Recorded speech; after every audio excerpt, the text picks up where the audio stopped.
My dad never changed his oil. He just added a quart every few months. His 1992 Civic went 280,000 miles before he sold it still running. Try that with a 2024 car, and you'll grenade the engine by 60,000 miles. Modern cars aren't built to tolerate neglect because they're not built to last, period. The engineering changed. The materials changed. The priorities changed. Manufacturers need you buying a new car every 10 years, not driving the same one for 20. So they use plastic where there used to be metal. They seal components that used to be serviceable. They add complexity that ensures expensive failures. This is True Cost Auto. I'm breaking down exactly what changed and how cars are built, why they don't last like they used to, and what you need to know before buying your next vehicle. The shift? Something fundamental changed in automotive manufacturing between the 90s and now. Cars from the 90s and early 2000s routinely hit 300,000 miles. Engines lasted, transmissions lasted. With basic maintenance, these cars just kept going. Modern cars struggle to reach 200,000 miles before major components fail. And this isn't because we don't have the technology. We have better metallurgy, better computer modeling, better manufacturing precision. The difference is intent. Old philosophy: build a car that lasts as long as possible. Reputation for reliability drives sales. New philosophy: build a car that lasts long enough. Cost reduction drives profits. Repeat customers drive revenue. When Toyota built a Camry in 1995, they engineered it to last 30 years. When they build one today, they engineer it to last through the warranty period and compete on price point. This isn't a conspiracy, it's business economics. A car that lasts 30 years means one customer every 30 years. A car that lasts 10 years means the same customer 3 times the profit. Let me show you exactly how they shorten vehicle lifespan. Reason 1. Plastic replaced metal walk through an engine bay from 1995. Nearly everything is metal. Intake manifold, cast aluminum, lasts forever. Valve covers, metal, durable. Oil pan, steel or aluminum, survives impacts. Timing chain guides, metal, wear slowly. Now look at a modern engine bay, plastic everywhere. Intake manifolds, plastic composite, saves $20 in manufacturing. Cracks from heat cycles at 100,000 miles. Replacement cost, $600 to $1,000. Valve covers, plastic, warps over time. Oil leaks, replacement, $300 to $500. Oil pans, plastic on some models. Impact from road debris, you're replacing the entire pan for $400 instead of welding a steel one for $50. Timing chain guides, plastic. They wear out, break apart, and plastic pieces circulate through your engine. Engine damage from failed guides, $3,000 to $8,000. Why the switch? Plastic is cheaper to manufacture. It's lighter, helping meet fuel economy regulations. And it fails predictably at 100 to 150,000 miles, right when the manufacturer wants you considering a new car. Metal parts last almost indefinitely. Plastic parts have built-in obsolescence. Cost to you, $2,000 to $5,000 in plastic component failures that metal parts never had. Reason 2. Sealed components. You can't service old cars had serviceable everything. Drain plugs, fill holes, access points. Transmission, drain and refill every 30,000 miles, $50 in fluid. Transmission lasts 200,000 miles plus. Differential, drain and refill, $30. Lasts the life of the vehicle. Transfer case on 4-wheel drive. Same thing. Regular fluid changes, indefinite life. Modern cars seal these components. Sealed transmissions, no drain plug, no dipstick. Lifetime fluid, according to the manufacturer. What they mean, fluid lasts through the warranty. After that, the transmission is considered disposable. When it fails at 150,000 miles, you can't rebuild it affordably because no one services it. You replace the entire unit. $4,000 to $7,000. Sealed differentials. Same problem. No drain plug means no fluid changes. Fluid breaks down. Bearings fail. Replacement, $2,000. Why the change? Sealing components saves $20 per car in manufacturing. No drain plug to install, no dipstick tube, cheaper assembly, but more importantly, it prevents independent shops from servicing these components. You can't change fluid, you can't access. This locks you into dealer service or eventual replacement.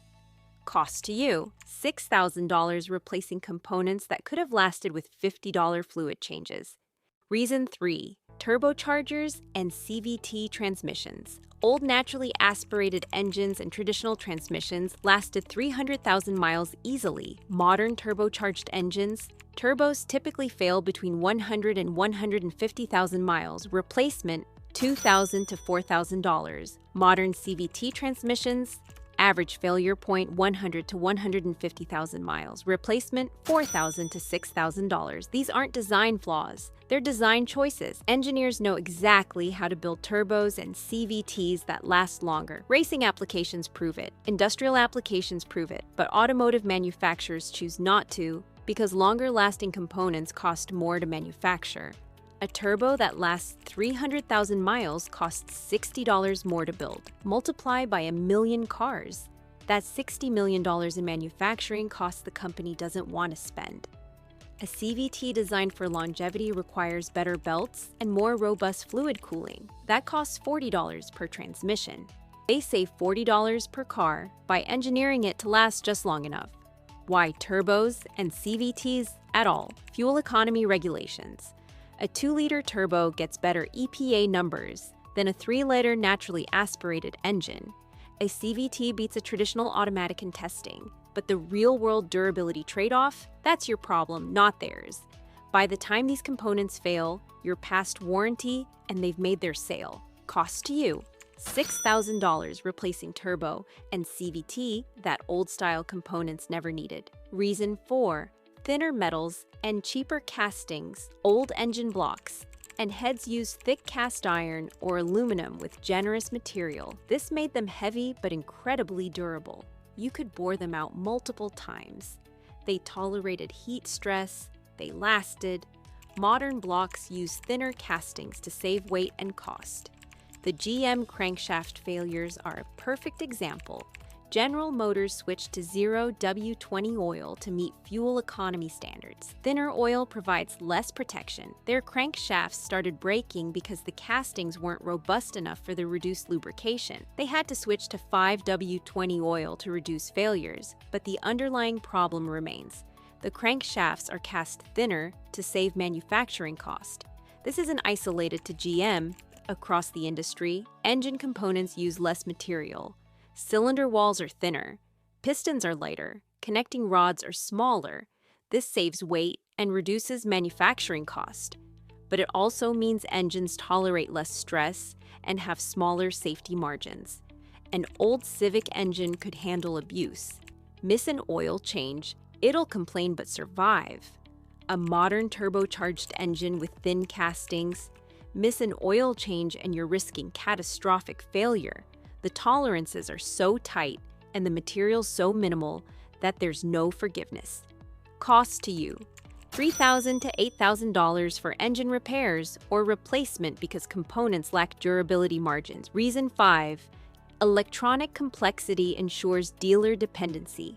Old cars had mechanical and electrical systems you could diagnose and repair with basic tools. Fuel delivery, carburetor, or simple fuel injection. You could adjust or replace components yourself. Ignition, distributor and spark plugs. Simple diagnosis, cheap repairs. Climate control, cables and switches. Nothing complicated. Modern cars integrate everything electronically through proprietary systems. Engine management requires dealer scan tools to diagnose. Independent shops often can't access all the systems. Body control modules govern everything from windows to lights. When they fail, only dealers have the software to reprogram them. Touch screens control climate functions. When the screen dies, you're replacing a $1,200 module, not a $15 switch. This complexity serves 2 purposes. 1. It genuinely improves performance and efficiency in some cases. 2. It locks you into dealer service networks. Independent shops can't compete when they don't have access to diagnostic software and replacement modules. When your car needs repair, you have fewer options. Dealer prices are higher. Parts are proprietary. Labor is expensive because diagnosis is complicated. And when these electronic systems fail out of warranty, repair costs often exceed the car's value, which is exactly when the manufacturer wants you buying a new one. Cost to you: $3,000 more over ownership for dealer-dependent repairs versus independent shop pricing. The cost breakdown. Let's compare lifetime ownership of an older durable car versus a modern disposable car. 1995 Toyota Camry driven 30 years. Purchase price: $5,000 used in 2010. Major repairs over 30 years. Timing belt, water pump, starter, alternator, some suspension work. $3,000 total annual maintenance. Oil, filters, fluids, brakes, tires, average $800 per year. $24,000 over 30 years, total 30-year cost. $32,000 miles achieved, $400,000 cost per mile. 8 cents 2015 car, driven 20 years. Realistic modern lifespan. Purchase price: $15,000 used, major repairs over 20 years. Turbo, CVT transmission, sealed differential, intake manifold, electronic modules. $15,000, annual maintenance. Same $800 per year, $16,000 over 20 years, total 20-year cost. $46,000 miles achieved, $200,000 cost per mile, 23 cents.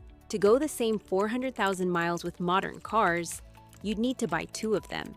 2 cars at $15,000, $30,000, 2 sets of major repairs, $30,000 maintenance over 40 years, $32,000 total, $92,000. The difference: $60,000 over your driving lifetime. That's the cost of reduced durability. You're buying cars twice as often and repairing them more expensively because they're not built to last. It's not just cars. This same philosophy exists across industries. Healthcare keeps you managing symptoms instead of curing diseases because lifelong treatment is more profitable than one-time cures. Tech companies design phones with batteries that degrade and slow down older models to push upgrades. Appliances that used to last 30 years now fail in 7. The incentive structure rewards planned obsolescence. Companies maximize profit by selling you the same thing repeatedly, not by selling you something once that lasts forever. Cars are just the most expensive example most of us deal with. How to navigate this reality: you can't change how manufacturers build cars, but you can make smarter decisions. Strategy 1: buy the most durable modern cars. Some brands still prioritize longevity over cost-cutting. Generally, Toyota and Lexus non-turbo models with traditional automatics still last. Honda naturally aspirated models still hold up well. Mazda avoids CVTs and builds solid engines. Avoid models with turbos, CVTs, and sealed transmissions if you plan to keep the car long-term. Strategy 2: buy older cars from the durable era. 2000 to 2010 models often hit the sweet spot. Modern enough for safety and efficiency. Old enough to be built with better materials. You can buy a well-maintained 2008 Camry for $8,000 and drive it another 150,000 miles easily. Strategy 3: budget for replacement, not longevity. If you buy a modern car, plan to sell or trade it before major components fail. Keep it under 100,000 miles. Don't expect it to last 300,000. This means car payments become permanent. You're always financing, but that's the reality manufacturers created. Strategy 4: learn which components are serviceable and service them aggressively. Even with sealed transmissions, some shops can still change fluid. Find them. Service components even when the manufacturer says lifetime fluid. This extends life significantly even when the engineering works against you. Strategy 5: factor repair costs. into purchase decisions. A $35,000 new car with a CVT will cost you $45,000 over 10 years when you add repairs. A $15,000 used car with a traditional automatic will cost you $22,000 over 10 years. Even though the new car has a warranty, the total cost of ownership is higher because the engineering guarantees expensive failures after 100,000 miles. The bottom line, cars don't last like they used to because manufacturers don't want them to. Plastic replaced metal. Sealed components replaced serviceable ones. Complexity replaced simplicity. Thin castings replaced durable materials. Electronics replaced mechanical systems. Each change saved manufacturing cost and shortened vehicle lifespan. That's not coincidence. It's strategy. Your dad's car lasted because it was built to last. Your car won't because it's built to be replaced. You can't fight this, but you can navigate it by buying smarter, maintaining aggressively, and planning for shorter ownership cycles. The era of the 300,000-mile daily driver is over. Accept that reality and adjust your decisions accordingly. In the description below, I've linked a free downloadable guide to the most durable modern cars and model years to target if you want longevity. I've also included a total cost of ownership calculator comparing older durable cars versus newer disposable cars. If this explained why your modern reliable car isn't actually reliable, subscribe. This is True Cost Auto, where we show you the reality behind the marketing. New videos every Tuesday, Thursday, and Saturday. Your next car will disappoint you unless you know what you're buying. See you in the next one.